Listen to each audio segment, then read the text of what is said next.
thy kingdom come, on earth as it is in heaven. The enemies of God rage in spite against the church, against you and me.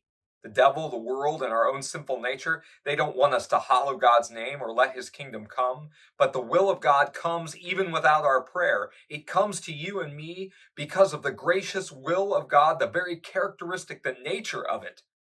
That by his word, he has a strong desire to save and to preserve our faith. How does he do that?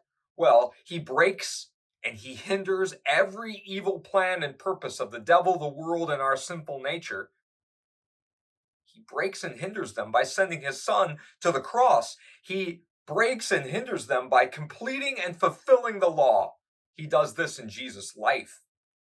Actively, he keeps the law. Perfectly, the perfect man. Passively, he is obedient to the Father by taking our punishment that we deserve upon himself on the cross. And thus, he strengthens our faith in his word until we die.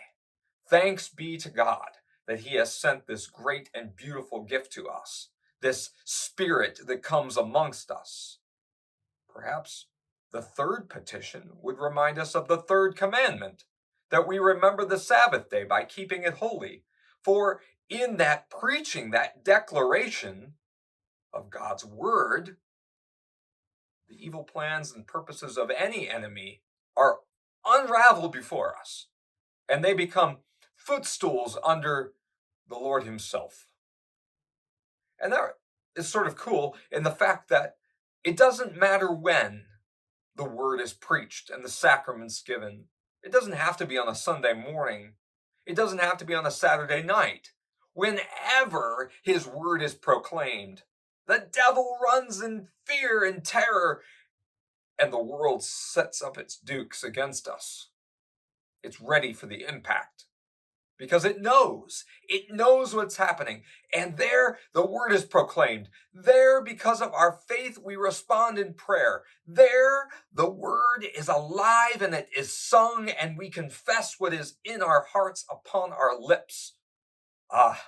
Such a beautiful and great gift from our God, that you and I would live in him, and that our faith would be strengthened until we die, that we would be preserved in the holy ark of the church, that we would be reminded every time we hear that word that our God has claimed us, that he's put his name upon us, that he has marked us with a cross both upon our forehead and upon our heart as one redeemed by Christ the crucified.